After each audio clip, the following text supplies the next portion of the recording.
근데 음주운전을 한 것도 모자라서 뺑소니를 하고 이후에 편의점에 가서 캔맥주까지 마셨잖아요. 이 혈중 알코올 농도가 운전 당시부터 이렇게 돼 있었는지 아니면 그 이후에 술을 더 마셔서 이렇게 된 건지 도대체 얼마나 술을 더 마셔서 더 증가한 건지 이런 것들을 확인할 길이 없기 때문에 음주운전으로 기소를 하지 못했던 겁니다. 정말 분노를 일으키는 사건이 또 발생하고 말았네요.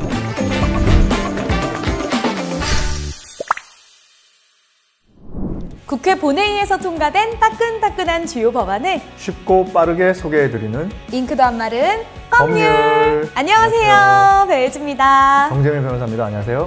반갑습니다. 예, 혜지 씨. 최근에 음주운전 뺑소니를 한 유명 가수에 대한 기사 보셨나요? 아, 맞아요. 기사가 너무 많이 나서 그 내용을 외울 지경이었어요. 근데 음주운전을 한 것도 모자라서 뺑소니를 하고 이후에 편의점에 가서 캔맥주까지 마셨잖아요. 네, 맞습니다. 네. 잘 아시네요. 아, 그럼요. 저 입맛법 MC잖아요. 아니, 근데 이 사건은 왜요? 오늘 뭐 관련이 있나요? 네, 관련 있습니다. 오늘 다룰 도로교통법 일부 개정 법률안이 바로 이분이 시도한 술타기 수법을 근절하기 위한 법률안이거든요. 도로교통법 일부 개정 법률안 어떤 내용인지 자세히 살펴보겠습니다. 네, 이 개정 법안이 지난 11월 14일 국회 본회의에서 처리가 됐는데요. 아까 술타기 수법을 근절하기 위해서 이 개정안이 발의가 됐다라고 하셨는데 이 술타기 수법이 뭔가요? 술을 마신 운전자가 경찰이 음주량이나 음주 시기를 정확하게 측정하는 것을 방해하기 위해서 일부러 술을 더 마셔버리는 것을 술타기 수법이라고 하는데요. 음주운전 범죄가 성립하려면 사고 발생 당시 혈중 알코올 농도가 0.03% 이상이어야 되거든요. 그런데 이 사건처럼 음주운전을 하고 사고를 내고 뺑소니를 쳐버려서 당장 측정을 할 수 없고 나중에 측정을 하게 되면은 뒤늦게 붙잡히더라도 반나절만 지나면 체내 알코올이 상당 부분 분해가 돼버려요. 아, 그러면 음주운전 혐의를 입증하기가 어렵겠는데요? 그렇습니다. 그래서 이 경우처럼 어느 정도 시간이 지났을 때 나중에 측정을 하게 됐을 때는 음주량을 정확히 파악할 수 없으니까 이걸 이제 역추산하기 위해서 위드마크 공식이라는 걸 사용하게 됩니다. 위드마크 공식, 이건 또 뭔가요?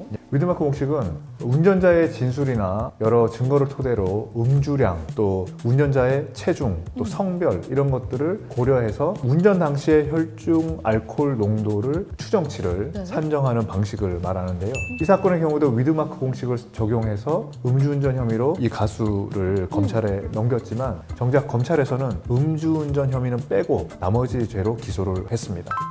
근데 왜 빠졌을까요? 제가 기사로 봤을 때는 그분도 음주운전을 시인했다고 들었거든요.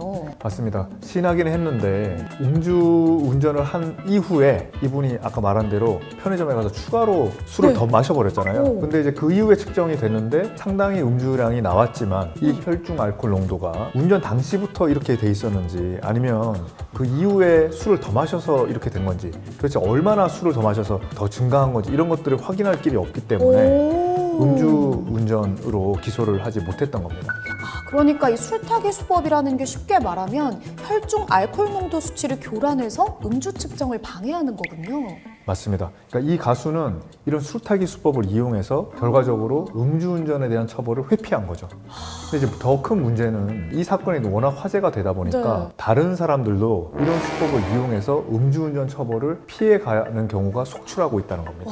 그 중에 뭐 대표적인 예가 전주에서 운전자 A씨가 시속 159km로 달리다가 다른 차를 들이받아서요. 또 여성 한 분이 숨지고 또 조수석에 있던 분은 머리를 크게 다쳐서 의식을 잃었어요. 이 상황에서 A씨가 이제 체열을 하겠다고 해가지고요. 현장에 출동한 경찰이 이 운전자 A씨를 구급차에 태워서 병원으로 보냈습니다. 근데 A씨는 정작 병원에 도착하자마자 곧바로 퇴원을 해서 편의점에 가서 캔맥주 2캔을 그냥 마셔버렸어요. 그러니까 뒤늦게 이 사실을 알게 된 경찰이 사건 발생 2시간 만에 음주 측정을 시도했지만 이미 추가로 술을 마셔버렸기 때문에 운전 당시 혈중 알코올 농도를 정확히 측정할 수가 없게 된 겁니다. 그래서 최소한의 혈중 알코올 농도만으로 기소를 해서 재판을 했던 사건입니다.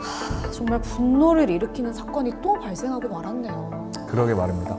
그래서 지금 이런 술타기 수법 때문에 음주 측정 현장이나 교통사고 현장에서도 경찰관님들이 관련 수사를 할 때 어려움이 더 커졌다고 해요.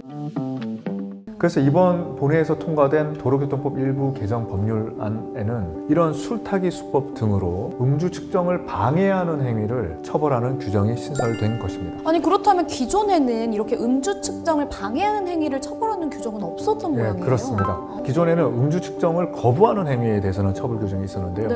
음주 측정을 방해하는 행위에 대해서는 별달리 처벌 규정이 없었습니다.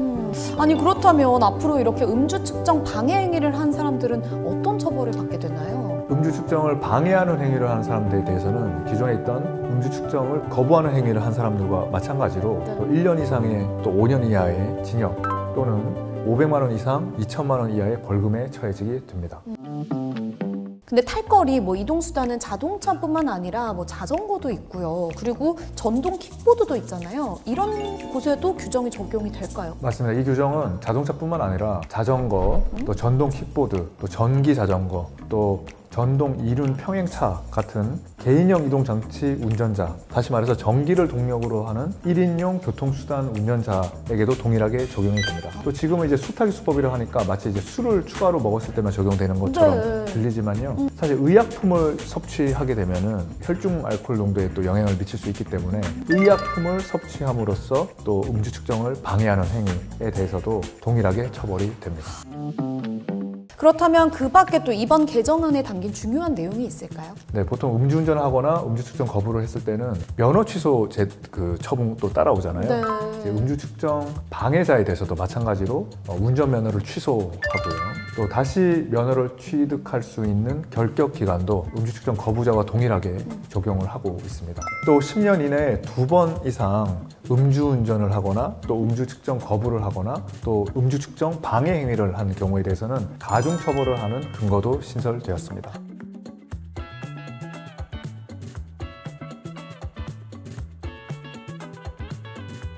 그럼 이번 개정안은 언제부터 시행이 되나요? 예, 국회에서 의결된 법률안은 공포 후 6개월 이후에 시행되기 때문에요.